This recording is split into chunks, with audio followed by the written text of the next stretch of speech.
So, hi mga ka-viewers, yan na po. So, hindi na tayo tumpik-tumpik, click your Facebook account.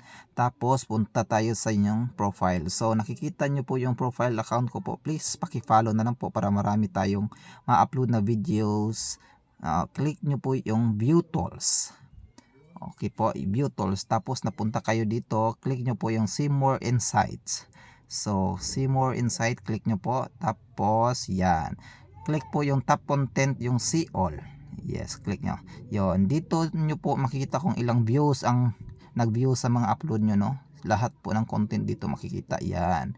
Tapos, click nyo pong videos. Yung mga videos, yung matataas na videos. So, dito nyo makita kung ilang views din.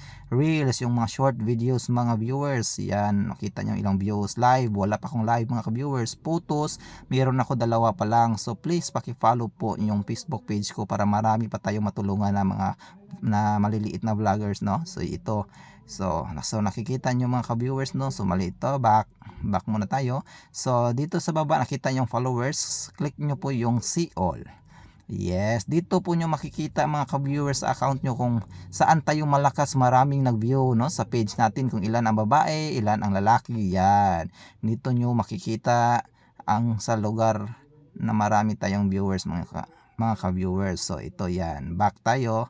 So yan lang ang matuturo ko muna sa inyo mga ka-viewers. Sana may natutunan kayo sa videong ito, kahit na maliit pa na hindi pa makakalakihan ito yung Facebook page ko, no?